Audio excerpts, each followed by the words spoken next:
செய்தியுடைய தலைப்பு நண்பரே வா.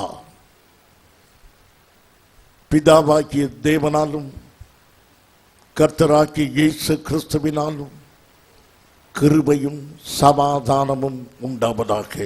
ஆமென். மனிதன் தனித்து வாழ்வதற்கு உருவாக்கப்பட்டவன் அல்ல. மனிதன் மற்றவர்களோடு இணைந்து இசைந்து வாழும்படியாகவே படைக்கப்பட்டிருக்கிறான். Man is a social animal. சமூக விலங்கு என்று மனிதனுக்கு பெயர். கூட ஆட்கள் இல்லாமல் மனிதனாலே வாழ முடியாது. தனித்து மிருகங்களும் பறவைகளும் வாழலாம், மனிதன் தனித்து வாழ முடியாது. ஆகவேதான் ஆண்டவர் மனிதனை படைக்கும் பொழுது அவருக்கு ஒரு சிநேகிதியை கொடுத்தார். ஆதியாகமம் 2ஆம் அதிகாரம் 18ஆம் வசனம்.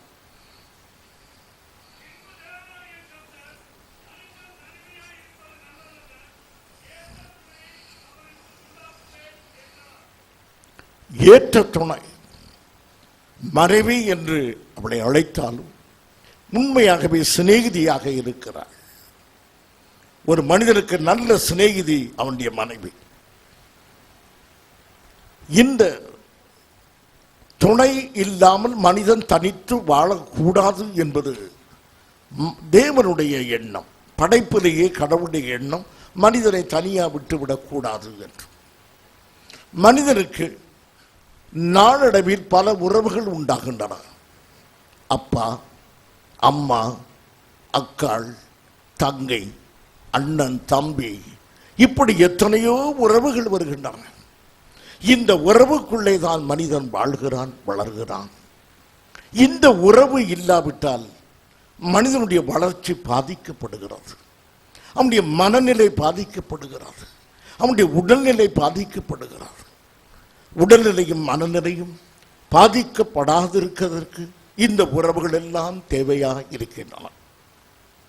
அக்காலிடத்தில் போய் இதயத்தை திறந்து சொல்ல முடியாது, ஆனால் நண்பனிடத்திலே நம்முடைய இருதயத்தை திறந்து சொல்ல முடியும்.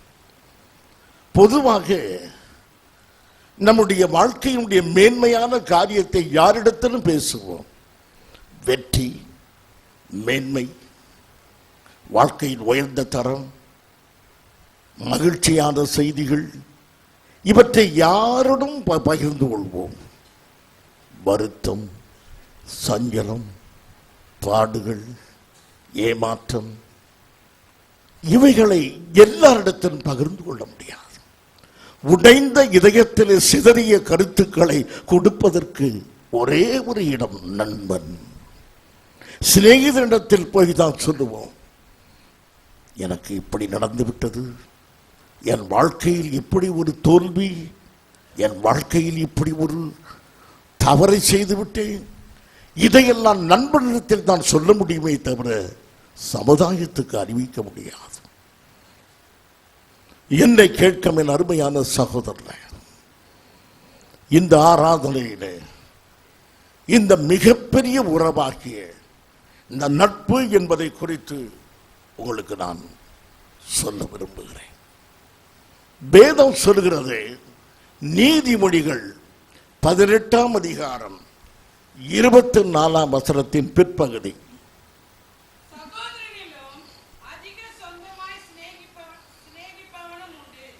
சொந்த சகோதரனை விட, இரத்த சம்பந்தமானவனை விட, அக்காளை விட, அண்ணனை விட, சொந்தக்காரனை விட மிக அதிகமாய் நேசிக்க ஒரு சிநேகிதனும் இருப்பான். இரத்த உறவு கிடையாது. அவனை அந்நியன் என்று முத்திரை குத்தும் உலகம். அந்த அயலான் நம்மை அதிகமாய் நேசிப்பான். அவன் நமக்கு நண்பன். ஆகவே அண்ணன் தம்பி உறவை விட மிக அருமையான ஒரு உறவு தான் சிநேகிதன் என்கிற உறவு. இதே வேதம் சொல்கிறது, நீதிமொழிகள் 27ஆம் அதிகாரம் 10ஆம் வசனத்தில் நட்பை குறித்து, அன்பை குறித்து, சிநேகிதனை குறித்து எவ்விதமாக சொல்லுகிறது.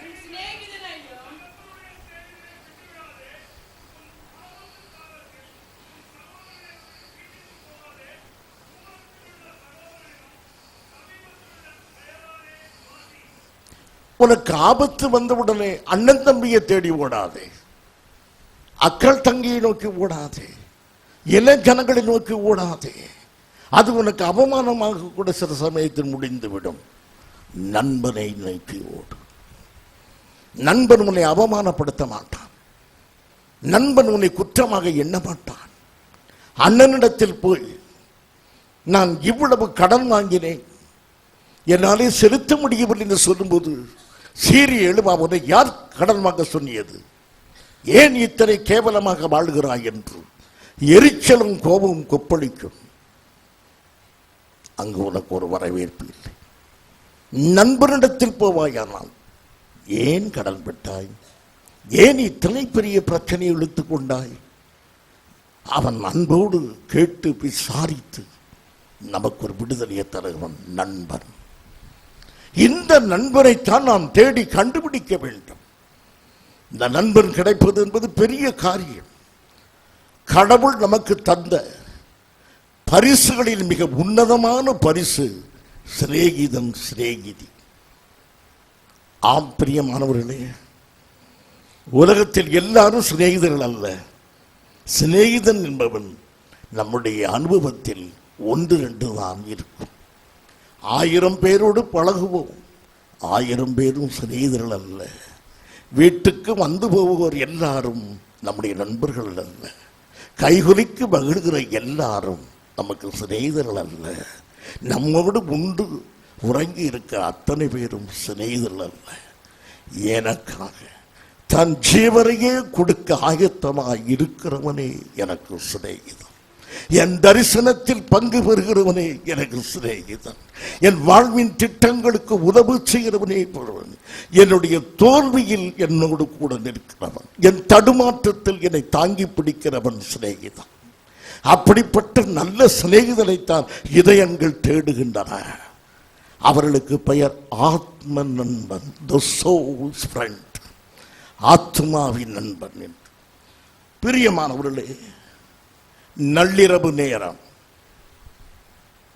யாரும் வேலை செய்ய முடியாத நேரம், வீடுகளும் கடைகளும் அங்காடிகளும் அலுவலகங்களும் அடைபட்டு கிடக்கிற நேரம், மனித இதயங்கள் உறங்கிக் கொண்டிருக்கிற வேளை, நம்முடைய சத்தத்துக்கு செவி கொடுக்க எந்த கதவும் திறக்காது.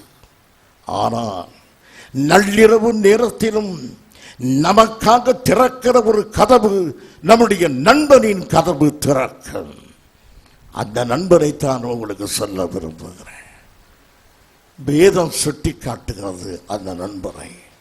லூக்கா சுவிசேஷம் 11ஆம் அதிகாரம் 5ஆம் வசனம்.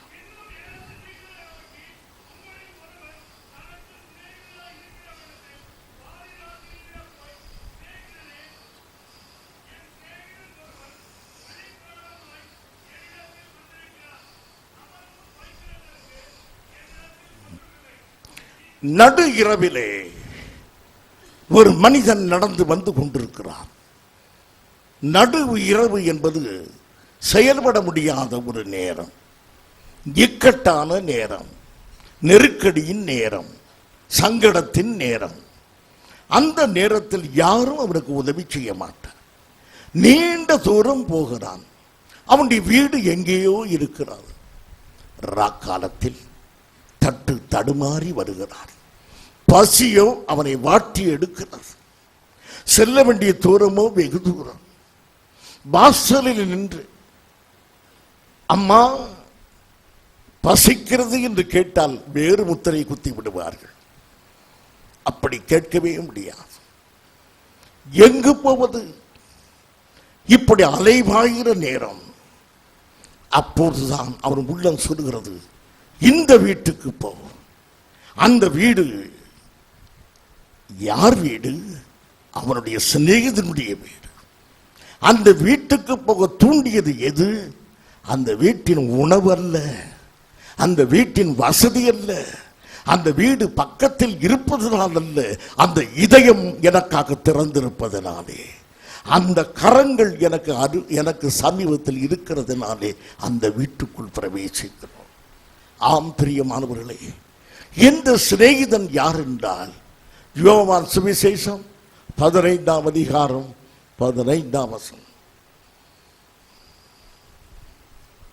நீங்கள் என்னை நான் இனி உங்களை ஊழியக்காரன் அழைக்காதபடி உங்களை சிநேகிதன் என்று அழைப்பேன் என்று கர்த்தர் சொல்லுகிறார். கர்த்தர் இயேசு சொல்லுகிறார், நான் இனி உங்களுக்கு சிநேகிதன். கடவுளை பார்த்து எப்படியெல்லாமோ மனிதன் வழிபடுகிறான். சர்வ வல்லவரே, பரலோகத்தில் இருப்பவரே, பரிசுத்தமானவரே, எத்தனையோ காரியம். ஆனால் நம்முடைய வேதம் சொல்லிக் கொடுக்கிறது, கடவுளை எப்படி அழைக்க வேண்டும் என்று. மை ஃப்ரெண்ட், என் சிநேகிதனே என்று அழைக்கும். அப்படி அழைக்க நமக்கு யார் அழைப்பு கொடுத்தது? கர்த்தரே சொல்லுகிறார், நான் உன் சிநேகிதன் என்று. ஆம் பிரியமானவர்களே, உலகத்திலே தவறாத சிநேகிதம், நம்மை அரவணைக்கும் சிநேகிதம், எந்த சூழலில் நம்மை தாங்கி பிடிக்கிற சிநேகிதன் நமது கர்த்தராகிய இயேசு கிறிஸ்து. அவருடைய அன்பை விட்டு விலகி போகக்கூடாது. இந்த மனிதனோ இப்போது தன்னுடைய சிநேகிதன் வீட்டுக்குள்ளே வருகிறான். இந்த சிநேகிதன் இடத்தில் வந்து அவன் சொல்லி இருக்க வேண்டும். என்ன சொல்லி இருக்க வேண்டும்? எனக்கு பசியா இருக்கிறதப்பா. யாரிடத்திலும் சொல்ல மாட்டோம். எவ்வளவு பசியா இருந்தாலும் தாங்கிக் கொள்வோம். ஆனால் ஒரு நண்பனிடத்திலே சொல்லுவோம், எனக்கு பசியா இருக்கிறது. ஆம், நம்முடைய பிரச்சனைகள் எல்லாவற்றையும் சொல்லக்கூடிய ஒரே நண்பன் கர்த்தராகிய இயேசு கிறிஸ்து தான். உறவிடத்தில் சொல்ல தயங்குவோம், உற்றாரிடத்தில் சொல்ல நாம் தயங்குவோம், இரத்த சம்பந்தமான இடத்தில் பகிர்ந்து கொள்வதற்கு தடுமாறுவோம். இதயத்தை அழுத்துகிற எந்த பிரச்சனையும் கேட்பதற்கு ஆவலாயிருக்கிற ஒரே நண்பன் கர்த்தராகிய இயேசு கிறிஸ்து. உன் இதய பாரங்களை அவருக்கு சொல், உன் வருத்தத்தின் சரித்திரத்தை அவருக்கு சொல், உன் சஞ்சல நாட்களை குறித்து அவருக்கு சொல். அவர் விசாரித்து உனக்கு பதில் தருவார். ஆகவே இந்த நண்பரை விட்டு விடாதீர்கள். அருமையானவர்களே, பிரியமானவர்களே, நம்முடைய வாழ்க்கையை குறித்து எல்லாரிடத்திலும் பேசுவோம். ஆனால் வாழ்க்கையின் கசப்பான நிகழ்வுகளை எல்லாரிடத்திலும் பேச முடியுமா? நம்முடைய வாழ்க்கையில் எத்தனையோ கசப்பான நிகழ்ச்சிகள் இருக்கின்றன, சஞ்சலமான நிகழ்வுகள் இருக்கின்றன. அதை உலகத்தாரிடத்தில் சொல்ல முடியாது, பரிகாசம் பண்ணுவார்கள். யாரிடத்திலும் சொல்லாமல் இதயத்திலேயே தேக்கி வைத்தால் இதயம் பாரமடைந்து வியாதிப்படுகிறோம்.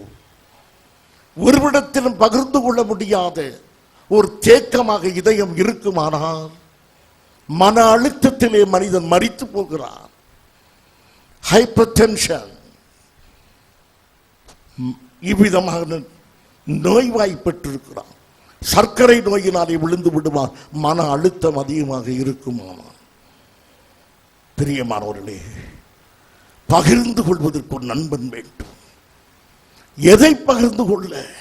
என் சஞ்சலத்தை பகிர்ந்து கொள்ள, என் கண்ணீரை பகிர்ந்து கொள்ள, என் தோல்வியை பகிர்ந்து கொள்ள, என் ஏமாற்றத்தை பகிர்ந்து கொள்ள எனக்கு ஒரு நண்பன் வேண்டும். அப்படி ஒரு நண்பன் உலகத்திலேயே இல்லை என்றால் ஒரே ஒரு நண்பன் கர்த்தராகிய இயேசு கிறிஸ்து. அவரிடத்தில் தான் இவை எல்லாவற்றையும் சொல்ல வேண்டும். அருமையானவர்களே, ஆண்டவர் ஒரு அழைப்பை கொடுக்கிறார் எல்லாருக்கும். மத்தேயு சுவிசேஷம் 11ஆம் அதிகாரம் 28ஆம் வசனம். வருத்தப்பட்டு பாரம் சுமக்கிறவர்களே, நீங்கள் எல்லாரும் என்னிடத்தில் வாருங்கள். வருத்தப்பட்டு பாரம் சுமக்கின்றவர்களே, இதயத்தில் பாரத்தை சுமக்கிறவர்களே, இந்த நாளில் எத்தனையோ பாரத்தோடு வந்திருப்பீர்கள். கடந்த கால நிகழ்வுகளின் அழுத்தம், வருங்காலத்தை குறித்த பயம், நிகழ்காலத்தின் நெருக்கடி, இந்த பாரத்தோடு இருக்கிற உங்களை பார்த்து கர்த்தர் சொல்லுகிறார், வருத்தப்பட்டு பாரம் சுமக்கின்ற ஒரு சிலராவது வாருங்கள் என்று சொல்லவில்லை. வேதம் என்ன சொல்கிறது? எல்லாரும் வாருங்கள். எல்லாருக்கும் நண்பன். உலக பிரகாரமாய் friend to all is friend to none. உலக பழமொழி எல்லாருக்கும் சிநேகிதன் ஒருவனுக்கும் சிநேகிதன் அல்ல என்று. ஆனால் இது அப்படி அல்ல. நமது ஆண்டவர் எல்லாருக்கும் சிநேகிதன். உண்மையான ஒரு சிநேகிதனாய் இருக்கிறபடியினாலே அந்த அழைப்பை ஏற்று இந்த ஆராதனை புதிதாய் கலந்திருக்கிற நீங்கள் ஒரு வார்த்தை இயேசுவிடத்தில் சொல்லுங்கள். வீட்டில் போய் கதவடைத்து, இயேசுவே, என் மனதுயரம் இது, என்னுடைய சங்கடம் இது, என் பிரச்சனை இது, உம்மை தெய்வம் என்று அங்கே கேள்விப்பட்டேன், இதுவரைக்கும் எனக்கு ஒரு அனுபவம் இல்லை, உம்மை நண்பராக நான் ஏற்று இதை சொல்லுகிறேன் ஆண்டவரே, எனக்கு ஒரு பதில் சொல்லும் என்று கேளுங்கள். கர்த்தர் உங்களுக்கு பதில் தருவார். தெய்வம் உங்கள் பிரச்சனையை சந்திப்பார். உங்கள் வாழ்க்கையில் ஒரு மாற்றத்தை தரக்கூடிய வல்லமையுள்ள சிநேகிதன் ஆண்டவராகிய இயேசு கிறிஸ்து. இந்த நண்பரிடத்தில் வந்தால் இந்த நண்பன் என்ன சொல்கிறான் என்றால் 11ஆம் அதிகாரம் 6ஆம் வசனம், வீட்டுக்குள் இருக்கிறவன் பிரதியுத்தரமாக, என்னில் அவனுக்கு வைப்பதற்கு என்னிடத்தில் ஒன்றுமில்லை. அவன் முன் வைப்பதற்கு என்னிடத்தில் ஒன்றுமில்லை என்று சொல்லுகிறான். தன்னுடைய வெறுமையை சொல்லுகிறான். நண்பரை தேடி வருகிறான். நண்பனிடத்தில் ஒன்றுமில்லை. ஒன்றுமில்லாத நண்பனிடத்தில் தான் வந்து சேர்ந்து விட்டான். பிரியமானவர்களே, வந்து அமர்கிறான். கற்பனை செய்யுங்கள். விட்டு வா சகோதரா, வா நண்பனே, என்ன இந்த நள்ளிரவு நேரத்தில் வருகிறாய்? எப்படியோ பிரயாணம் தாமதமாகிவிட்டது. எங்கே போய் கொண்டிருக்கிறாய்? இன்னும் 50 கல் தொலைவு நான் நடக்க வேண்டும். என்னுடைய சொந்த வீட்டுக்கு நான் போகிறேன். இவ்வளவு களைப்பாய் இருக்கிறாயா? ஆமாம், பசியோடு இருக்கிறேன், நடக்கிறேன். நண்பன் பார்க்கிறான். அவனுக்கு கொடுக்க ஒன்றுமில்லையே. இதுதான் உலகத்தின் நண்பர். இப்படி நாம் கேட்பதை கொடுக்க முடியவில்லை என்று பரிதபித்து நமது நண்பனாகிய இயேசு இருக்கவே மாட்டார். ஆனால் இவன் நல்ல நண்பன். ஆனால் அவனாலே கொடுக்க முடியாத ஒரு நிலைமை இருக்கிறது. ஆனாலும் அவனுக்கு ஒரு மனம் இருக்கிறார். எப்படியாவது என்னுடைய சிநேகிதனை நான் காப்பாற்ற வேண்டும், எப்படியாவது அவனுக்கு ஆகாரம் கொடுக்க வேண்டும். வெறுமையான கரங்கள், துரிதமாய் நடக்கும் கால்கள். அவன் கால்கள் வேகமாய் நடக்கின்றன. நம்முடைய ஆண்டவருடைய கரங்கள் ஒருபோதும் வெறுமையாயிருக்காது. வெறுமையாயிருந்தாலும் நண்பருக்காக நடக்கிற கால்கள் இருந்தால் நம்முடைய தேவன் வெறுமையில்லாத தேவன் எவ்வளவாய் நமக்கு உதவி செய்வார். இந்த நண்பருக்கு இத்தனை அன்பு இருந்தால் நமது சிநேகிதனாகிய இயேசுவுக்கு நம் மீது எவ்வளவு அன்பு இருக்கும். நள்ளிரவு நேரம் புறப்படுகிறான் சிநேகிதன். எங்கே போகிறாய்? நீ இரு, நான் வருகிறேன், கொஞ்ச நேரத்தில் வந்து விடுகிறேன். வேகமாக செல்கிறான். எங்கே போகிறான்? தன் சிநேகிதன் வீட்டுக்கு. அவன் தன் சிநேகிதனாகி இவன் வீட்டுக்கு வந்திருக்கிறான். இவனிடத்தில் ஒன்றுமில்லை. இவன் தன் சிநேகிதனாக்கி ஓடுகிறான். எதையாவது வாங்கி கொடுக்க வேண்டுமே, அவனுடைய பசியை ஆற்ற வேண்டுமே என்று ஆவலாக புறப்பட்டு அவன் வருகிறான். அருமையானவர்களே, ஆனால் நமது ஆண்டவராகிய இயேசு கிறிஸ்து அவர் இப்படி பரிதபித்து நிற்கிற சிநேகிதன் அல்ல. வேதம் சொல்லுகிறது, 1 கொரிந்தியர் 10ஆம் அதிகாரம் 26ஆம் வசனம், பூமியும் அதன் நிறைவும் கர்த்தருடையது.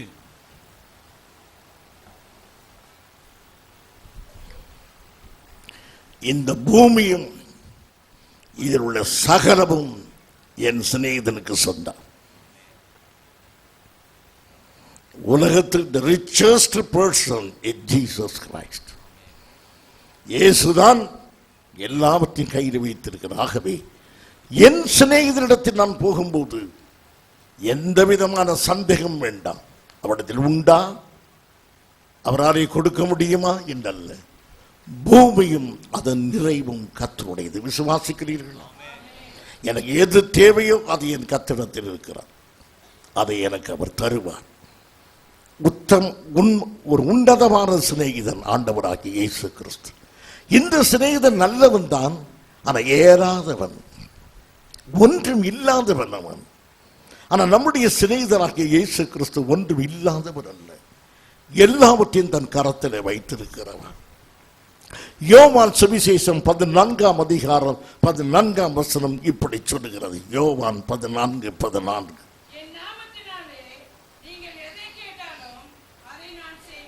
இப்படி ஒரு நண்பர் உண்டு அருமையானவர்களே.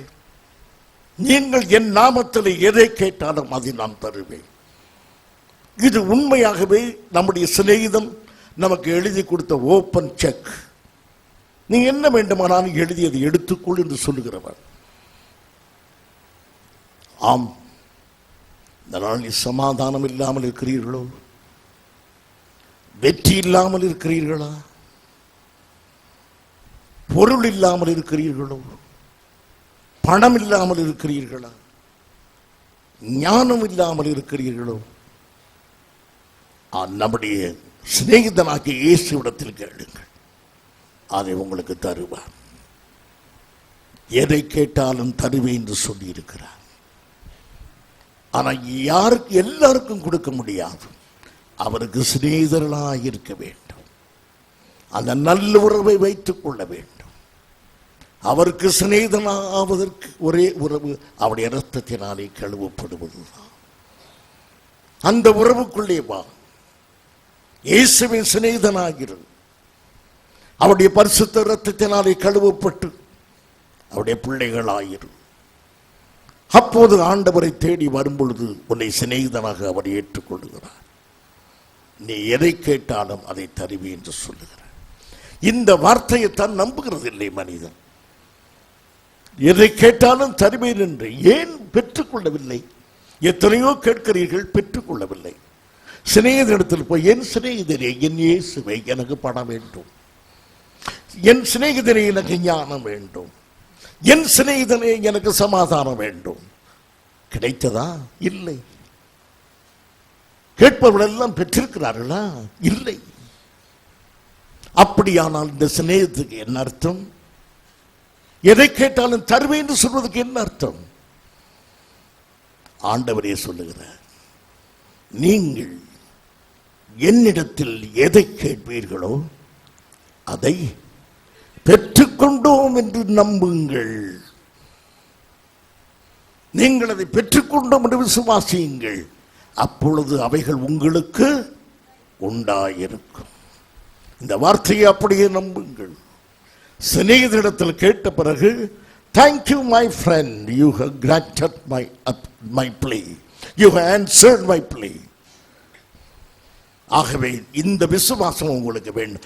இயேசுவிடத்தில் கேட்டால் நான் பெற்றுக்கொள்கிறேன், அது என்னிடத்தில் இருக்கிறது என்ற விசுவாசம் உங்களுக்கு சகலத்தையும் தரும். இதுதான் சிநேகிதன் நமக்கு தருகிறது. அருமையானவர்களே, இவ்விதமாய் நம்முடைய சிநேகிதரிடத்தில் என்ன கேட்டாலும் அவர் தரக்கூடிய ஐஸ்வர்யமான். அவரது இல்லாதது எதுவுமே இல்லை, எல்லாவற்றையும் தரும். பிரியமானவர்களே, ஆனால் என்னிடத்தில் ஒன்றுமில்லை என்று ஒருவர் சொன்னார், ஒரு நண்பன். அப்படித்தான். பணம் உண்டு, சமாதானம் இல்லை. அறிவு உண்டு, பணம் இல்லை. ஆற்றல் உண்டு, வாய்ப்பு இல்லை. மனம் உண்டு, இடம் இல்லை. இப்படித்தான் இல்லை இல்லை இல்லை என்று நம்முடைய உலக நண்பர்கள் சொல்லுகிறார்கள். இல்லை என்று ஒருபோதும் கர்த்தர் சொல்லுகிறது இல்லை. எல்லாவற்றையும் வைத்திருக்கிற அவர் ஒரு அழைப்பு கூட, வருத்தப்பட்டு பாரம் சுமக்கின்றவர்களே, நீங்கள் எல்லாரும் என்னிடத்தில் வாருங்கள். என்னிடத்தில் வருகிறதை நான் புறம்பே தள்ளுகிறது இல்லை. உங்களுக்கு நிச்சயமாய் தருவேன் என்று வாக்களிக்கிற கர்த்தரிடத்தில் இன்றைக்கு நீங்கள் கேட்க வேண்டும். கேட்பதற்கு முன்பு அவரை நீங்கள் சிநேகிதனாக பெற்றுக்கொள்ள வேண்டும். அவரிடத்திலிருந்து ஒன்றை பெற்றுக்கொள்வதற்கு முன்பு இன்னொன்றை பெற்றுக்கொள்ள வேண்டும். Receive him as your friend. அவரை உங்கள் சிநேகிதனாக முதலாவது பெற்றுக்கொள்ளுங்கள். அதன் பிறகு மற்றதை பெற்றுக்கொள்ளுங்கள். பிரியமானவர்களே, இன்னொரு சிநேகிதரிடத்தில் அவன் போய் நிற்கிறான். அந்த சிநேகிதனோ எல்லாம் அவனுக்கு இருக்கிறது, கொடுக்க எழுந்திருக்க முடியவில்லை. இவனுக்கு ஒன்றுமில்லை, கொடுக்க மனம் இருக்கிறது. அவனுக்கு எல்லாம் இருக்கிறது, கொடுக்க மனமில்லை. என்னாலே எழுந்திருக்க முடியாது, கதவு பூட்டி ஆயிற்று, ஒரு நண்பன். இன்னொரு நண்பன் எல்லாம் இருக்கிறது, கதவு அடைவிட்டு கிடக்கிறார். தட்டினாலும் திறக்கவில்லை. பதில் வருகிறது, திறக்க முடியாது, கொடுக்க முடியாது என்று சொல்லுகிற பரிதாபமான நிலைமை. இதுதான் உலக சிநேகிதம். நல்ல மனம் இருக்கும், வழி பிறக்காது. எல்லாம் இருந்தும் கொடுக்க மனமற்ற சிநேகிதர்கள் இருக்கிறார்கள். பிரியமானவர்களே, இவர்களுக்கு மத்தியிலே எல்லாம் உண்டு, கொடுக்க மனமும் உண்டு. நாம் கேட்கிற எதையும் தருவார் அவர், நமது கர்த்தராகிய இயேசு கிறிஸ்து. அந்த சிநேகத்தை வர வேண்டும். இப்போது பாருங்கள், 11ஆம் அதிகாரம் 6ஆம் வசனத்தின் பிற்பகுதியை வாசியுங்கள் திரும்பவும்.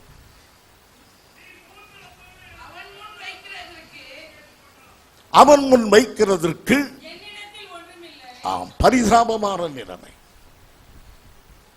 இந்த பரிதாபமான நிலைமையை யாரிடத்தில் சொன்னான்? தன் சிநேகிதத்தில் போய் சொல்லுகிறான். என் சிநேகிதனே,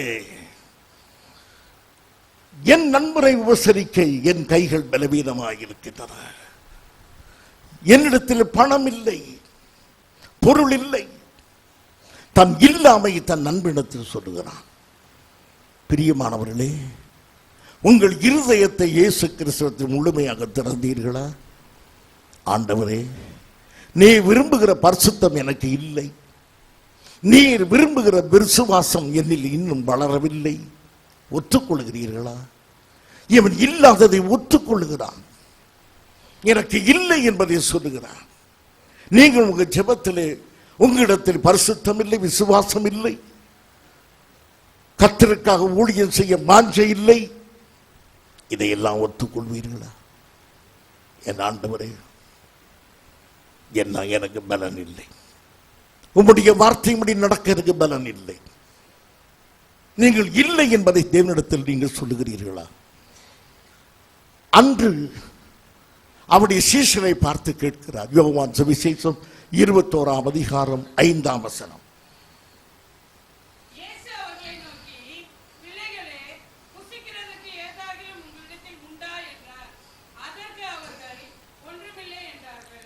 ஒன்றுமில்லை என்று சொன்னார்கள். பிரியமானவர்கள், இன்றைக்கு அநேகருக்கு தங்களிடத்தில் இல்லை என்று சொல்வதற்கு வெட்கம். ஆனால் வெட்கப்படாதீங்க சிநேகிதத்தில் பேசுவதற்கு. இயேசுவிடத்தில் சொல்லுங்கள், எனக்கு பரிசுத்தம் இல்லை ஆண்டவரே, எனக்கு விசுவாசம் வளரவில்லை ஆண்டவரே, என் சிநேகிதனை நான் குறைவு பெற்றிருக்கிறேன். ஏன் சொல்லக்கூடாது? ஜெபத்தில் ஏன் மூடி மறைக்கிறீர்கள்? எல்லாம் இருக்கிறது போல ஏன் காட்டிக்கொள்கிறீர்கள்? என் சகோதரியை தலைக்கு முக்காடிட்டுக்கொள், இதயத்துக்கு ஏன் முக்காடு போட்டாய்? ஏன் அதை மறைத்தாய்? தெய்வ சமூகத்தில் சொல்லி, இது எனக்கு குறைவாக இருக்கிறது. சிநேகிதரிடத்தில் பேசுவதற்கு என்ன தயக்கம்? என் சகோதரனே, இயேசுவிடத்தில் சொல்வதற்கு ஏன் தடுமாற்றம்? இதயத்தின் பாரங்களை அவனுக்கு சொல்வதற்கு ஏன் தயங்குகிறாய்? Reveal your heart to your friend. அவருக்கு உங்களுடைய இருதயத்தின் ஆழத்தை காட்டு. கர்த்தர் அதை பார்க்கட்டும், உனக்கு விடுதலை தருவார். எது இல்லையோ அதை சொல்லு. இருப்பது போல சமாதானத்தை தேடிக்கொள்ளாதே. ஆம் சகோதரனே, உன் இல்லாமையை, உன் இயலாமையை நீ கர்த்தருக்கு தெரியப்படுத்த வேண்டும். வேதம் சொல்கிறது, பிலிப்பியர் 3ஆம் அதிகாரம் 8ஆம் வசனம், நீங்கள் ஒன்றுக்கும் கவலைப்படாமல் எல்லாவற்றையும் குறித்து ஸ்தோத்திரத்தோடு கூடிய ஜெபத்தோடும் வேண்டுதலினாலும் தேவனுக்கு தெரியப்படுத்துங்கள். ஆம், கவலைப்படாமல் இன்றைக்கு கர்த்தரிடத்தில் வாருங்கள். உனக்கு பிள்ளை இல்லை அல்லவா? உனக்கு குழந்தையை இனி பிறக்காது. இது மருத்துவத்தின் முடிவு. உன் சிநேகிதன் உனக்கு என்ன சொல்லி இருக்கிறார்? உன் சிநேகிதன் உனக்கு என்ன சொல்லி இருக்கிறார்? உனக்கு பணம் தேவை, இனி அது வரவே வராது, சூழ்நிலைகள் கதவடைத்து விட்டது. சிநேகிதன் என்ன சொல்லுகிறார்? கர்த்தர் என்ன சொல்லுகிறார்? திருமண நாட்கள் கடந்து போய் கொண்டிருக்கின்றன, இனி உனக்கு திருமணம் நடக்காது. கர்த்தர் என்ன சொல்லுகிறார்? சிநேகிதனுடைய வார்த்தையை கேள், சிநேகிதனுடைய வார்த்தையை கேள். உனக்கு எது இல்லையோ அது சிநேகிதத்தில் சொல்லு. அவர் அந்த பிரச்சனையை கரத்தில் எடுப்பார். அருமையானவர்களே, பிரியமானவர்களே, கர்த்தரிடத்தில் எப்படி பேசுகிறீர்கள்? டெலிஃபோனில் பேசுகிறீர்களோ? டெலிஃபோனில் பேசுவது போல கர்த்தரிடத்தில் பேசுகிறீர்களோ? ஹலோ ஜீசஸ், அப்படி பேசுகிறீர்களா? எப்படி பேசுகிறீர்கள்? யாத்திராகமம் 33ஆம் அதிகாரம் 11ஆம் வசனம். ஒருவன் தன் சிநேகிதனோட பேசுவது போல கர்த்தர் மோசேயோட முகமுகமாய் பேசினார். எப்படி பேச வேண்டும்? கர்த்தரோடு முகமுகமாக பேச வேண்டும், ஃபேஸ் டு ஃபேஸ். நம்ம சில பேர்கிட்ட போய் பேசும்போது கீழே குறைஞ்சே பேசுவோம். அப்படி இல்லைங்க, அது எப்பா என்னை பார்த்து பேசு. பார்க்க முடியாது. இதயத்தில் கரவு, இதயத்தில் பொய். நண்பரை பார்க்க முடியவில்லை, ஃபேஸ் டு ஃபேஸ். இயேசுவை முகமுகமாக பார்க்கிற அந்த தைரியம் வேண்டும். சிநேகிதன் தன் சிநேகிதனை முகமுகமாக பார்ப்பான். அந்த தைரியத்தோடு ஆண்டவரோடு பேசுகிறீர்களா? நான் ஒன்று சொல்லுவேன், இயேசுவிடத்தில் பேசுவதற்கு இலக்கணம் தேவையில்லை. ஜெபத்தில் 1000 நட்சத்திரங்களுக்கு மத்தியிலே வீற்றிருக்கிற எங்கள் ஆண்டவராட்சியை அப்படியெல்லாம் ஜெபம் பண்ணாத. அர்த்தமில்லாத உன் தனி ஜெபங்கள். ஒரு சிநேகிதத்தில் பேசுவது போல பேசு. இயேசுவே, என் பிரச்சனை இதுதான், எத்தனையோ தடவை சொல்லிட்டேன், இது எனக்கு தரணும், இன்றைக்கு நீ தராமல் நான் போகவே முடியாது என்ன சொல்கிறேன். இதுதான் நண்பனிடத்தில் பேசுவது. ஒன்று இயற்கையாக கத்திடத்தில் பேசு. வீட்டில் இலக்கணத்தை தேடிக்கிட்டு இருக்காத, எதுக மோனெல்லாம் வச்சு ஜெபம் பண்ணாத. கத்திடத்தில் இயற்கையாக பேசு. ஆகவே அருமையா ஃபேஸ் டு ஃபேஸ் தேவனிடத்தில் முகமுகமாக பேசுங்கள். இன்றைக்கு வீட்டுக்கு போன உடனே ஒரு நண்பனை சந்திப்பது போல இயேசுவை சந்தியுங்கள். சக்கரவர்த்தியை சந்திப்பது போல அல்ல, சர்வ வல்லமுள்ள தேவனுடைய சிங்காசனத்தில் அல்ல.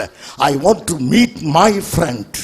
என் சிநேகிதனை நான் சந்திக்க விரும்புகிறேன். சந்திப்பீர்களா? இன்றைக்கு இயேசுவை சிநேகிதனாக சந்தியுங்கள். ஒரு அதிகாரியாக சந்திக்காதீர்கள், பிரபுவாக சந்திக்காதீர்கள். Meet him as a friend. ஆம் பிரியமானவர்களே, இப்போது அங்கு போய் கேட்கிறான். 11ஆம் அதிகாரம் 6ஆம் வசனம் கடைசி. நீ 3 அப்பங்களை எனக்கு கடனாக தர வேண்டும் என்று கேட்டுக்கொண்டான். இதை சுருக்கமாக சொல்லி நான் முடிக்கிறேன், அதிக சமயம் எடுக்க விரும்பவில்லை. 3 அப்பங்கள். அருமையானவர்களே, அவன் போய் கேட்கிறான், எனக்கு அப்பம் வேண்டும், எதையாவது கொடுன்னு கேட்கல.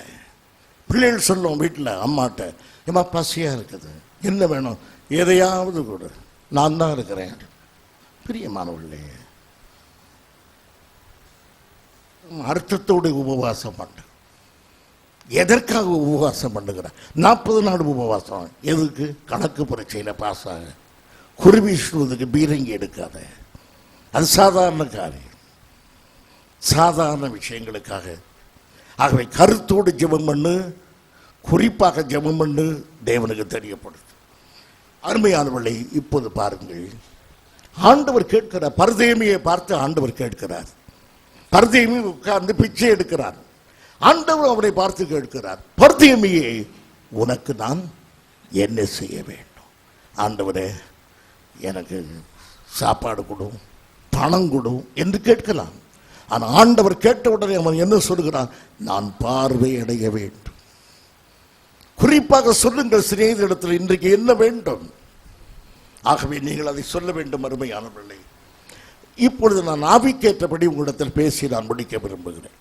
இந்த 3 அப்பங்கள் என்ன? விசுவாசம், நம்பிக்கை, அன்பு. இன்றைக்கு மனிதனுக்கு இந்த 3 தேவை. இதை உங்கள் மத்தியிலே சொல்லு, கவனமாய் கேளுங்கள். முதலாவது நம்பிக்கை வேண்டும். நம்பிக்கை என்பது கொள்கை அளவில் உண்டு.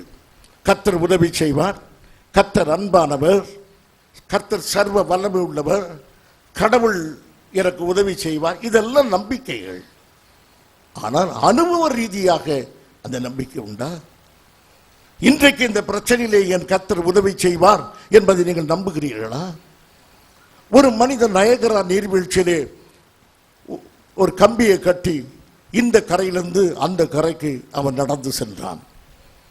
எல்லாரும் கைதட்டி மகிழ்ந்தார்கள். அப்போது அவன் கேட்டான், நான் மறுபடியும் இந்த கரையிலிருந்து அந்த கரைக்கு போக முடியும் என்பதை நீங்கள் நம்புகிறீர்களா?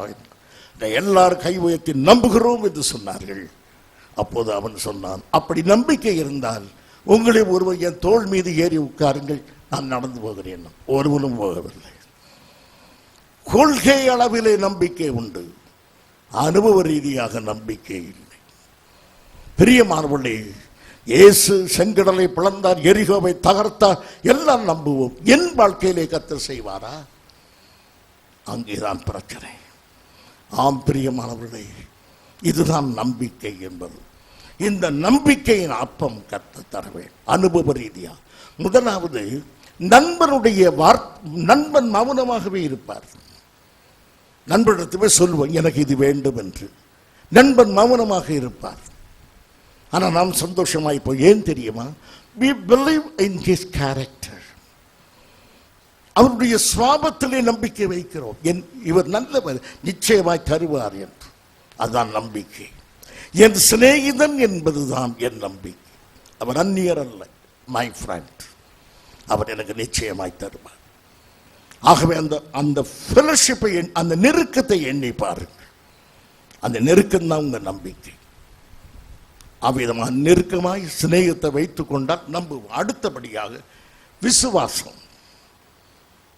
ஆம் பிரியமானவர்களே, விசுவாசம் என்பது நண்பன் சொல்லிவிட்டால் மௌனமாக இருக்கும் போதே நம்புகிறோம், அது நம்பிக்கை.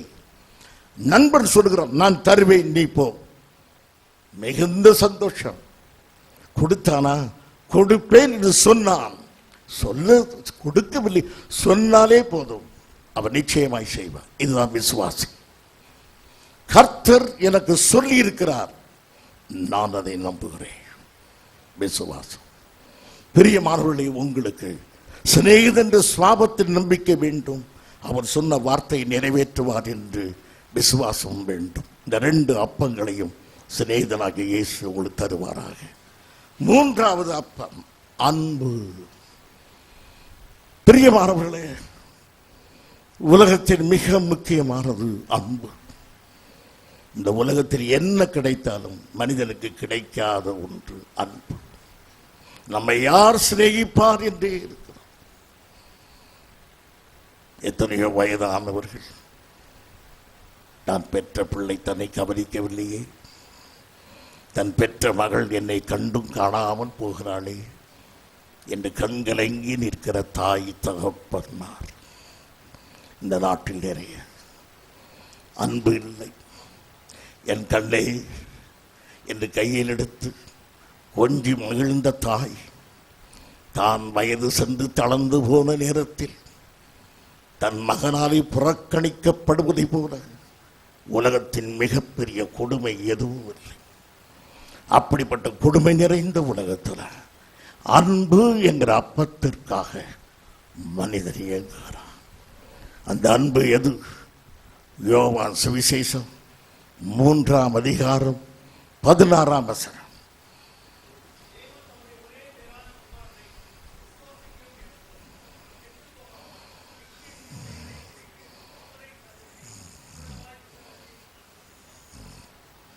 பாராமலே சொல்லிட்டாரு.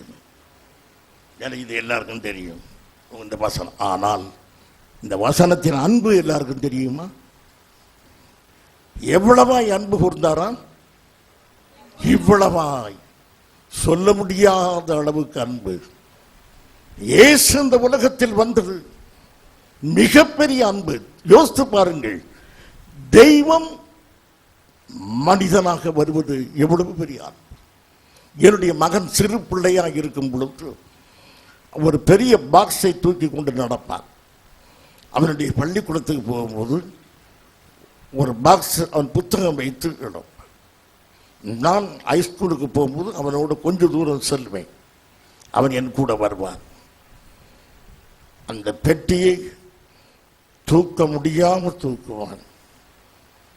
எனக்கு அதை தூக்குறது கொஞ்சம் கௌரவ குறைச்சல். அன்றைக்கு இந்த பெட்டியை ஆற்றிட்டு நம்ம ஹைஸ்கூல் டீச்சர் என் மகனுடைய பாரத்தை சுமக்காத அன்பற்ற தகப்பன். ஆனால் நம்முடைய பரம தகப்பன் தன் குமாரனை நமக்காக தந்த மாபெரும் அன்பு, நம்மை மன்னிக்கும்படியாக இவ்வளவு பெரிய தியாகத்தை செய்திருக்க. இயேசு மனிதனாக பிறந்ததே ஒரு பெரிய தியாகம். தெய்வம் பிறக்கமா அந்த தர்க்கத்துக்குள் நான் வரவில்லை. இன்றைக்கு இயேசு நமக்கு கொடுக்கப்பட்ட மிகப்பெரிய பரிசு. இன்றைக்கு பிதா நம்மை பார்க்கிறார். நம்ம எல்லாம் பிதா நேசிக்க ஒரே காரணம், நம்மை யார் நேசித்ததுனாலே? இயேசு நேசித்ததுனாலே. நான் ஒரு சம்பவத்தை சொல்லி முடிக்க விரும்புகிறேன். த லவ் பியாண்ட் ரீசன் என்ற ஒரு புத்தகத்தில் ஒரு சிறு சம்பவம் சொல்லப்பட்டிருக்கிறது. த லவ் பியாண்ட் ரீசன், பகுத்தறிவுக்கு அப்பாற்பட்ட ஒரு அன்பு, புத்தி கெட்டாத அன்பு. அதை உங்களுக்கு சொல்லி நான் முடிக்கிறேன். தயவு செய்து இதை கேளுங்கள். ஒரு குழந்தை ஒரு பொம்மையை மிக வாஞ்சையோடு அதை பற்றி கொள்கிறார். எப்பொழுதும் அது கையில் இந்த பொம்மை இருக்கும். அது துணியினாலே செய்யப்பட்ட ஒரு நல்ல பொம்மை, அழகான பொம்மை, உயிர் உள்ளது போலவே இருக்கும். அந்த பொம்மையை பார்த்தால் அவ்வளவு அருமையான, பார்த்தவர்கள் எல்லாரும் ஆச்சரியப்படுவார்கள், இது உண்மையான குழந்தை போல் இருக்கிறதே என்று சொல்லி. அந்த பொம்மையை எப்போதும் இந்த குழந்தை கையில் வைத்திருக்கும். படுக்கும் போது தன் கூட படுக்க வைத்திருக்கும். சாப்பிடும்போது அதற்கும் உணவூட்டும், நீ கொஞ்சம் சாப்பிடு. இப்படி அந்த பொம்மையோடையே காலம். கொஞ்ச நாட்கள் கழித்து பொம்மையை பார்த்தால் பொம்மைக்கு ஆகாரம் கொடுத்தது, தண்ணீரில் குளிப்பாட்டினது, படுக்க வச்சது எல்லாம் சேர்ந்து பொம்மையின் தோற்றமே மாறிப்போச்சு. பொம்மை பார்க்க அவ்வளவு நல்லா இல்லை, அங்கு எங்கும் கிழிந்தும் பார்க்க அருவருப்பாக இருக்குது. ஒரு நாள் இந்த வீட்டார் ஒரு தேசத்திலிருந்து மற்றொரு தேசத்துக்கு போகிறார்கள். அடுத்த தேசத்துக்குள்ளே பிரவேசித்து ஏர்போர்ட்டுக்குள் போகிறார்கள். அப்போது இந்த குழந்தை அழுகிறது. என்னம்மா? என் பொம்மை. அந்த பொம்மையை விட்டு விட்டு வந்து விட்டார்.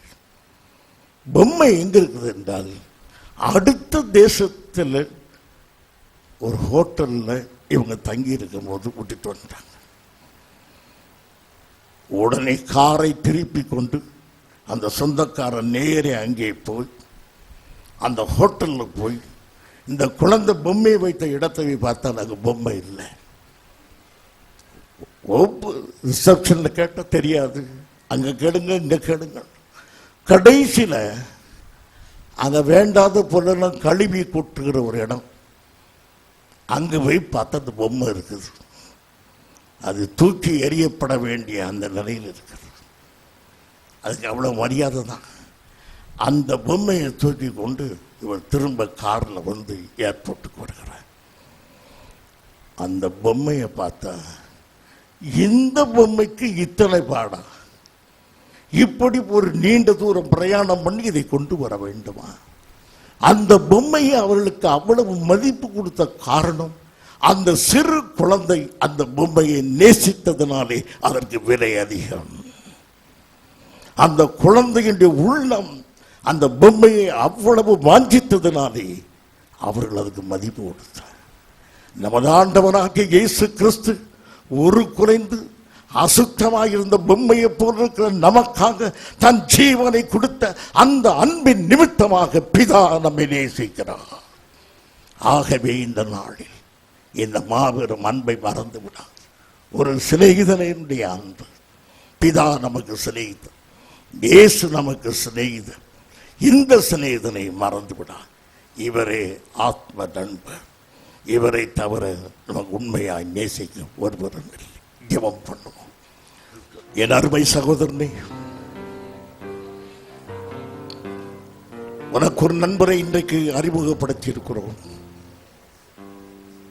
என் கிறிஸ்தவ சகோதரனே, ஆண்டவரை சிநேகிதனாக இதுவரைக்கும் சந்தித்திருக்கிறாயா? முகமுகமாக பேசுவது போல கத்திடத்தில் பேசியிருக்கிறாயா? உன் இதய பாரங்களை உன் நண்பரிடத்தில் சொல்லி இருக்கிறாயா? வருத்தப்பட்டு பாரம் சுமக்கின்றவர்களே, என்னென்னை வாருங்கள், நான் உங்களுக்கு இளைப்பாறுதல் தருவேன். இந்த ஆராதனையிலே இந்த செய்தியை கேட்ட பிறகு இயேசுவை என் சிநேகிதனாக நான் ஏற்றுக்கொள்ள மனதுள்ளதாக இருக்கிறேன் என்று இதுவரைக்கும் ஒரு தீர்மானம் செய்யாதவர்கள் யாரேனும் இன்றைக்கு தீர்மானம் செய்தால் தயவு செய்து உங்கள் மனது கருத்தை உயர்த்துங்கள். உங்களுக்காக நாங்கள் ஜெபம் பண்ணுவோம். என் அருமையான சகோதரனை, எழுந்து நிற்கிற நீங்கள் உங்கள் வழிகளெல்லாம் கர்த்தரையே நினைத்திருங்கள். உங்கள் செயல்களை எல்லாம் கர்த்தருடைய செயல்களை கண்டு நீங்கள் ஆச்சரியப்படும்படி உங்களுக்காக கர்த்தர் செயல்படுவார். விசுவாசிக்கிறீர்களா? அவர்தான் உங்கள் அடைக்கலம். அவரை நம்பி இருக்கிற நீங்கள் வெட்கப்பட்டு போகவே மாட்டீர்கள்.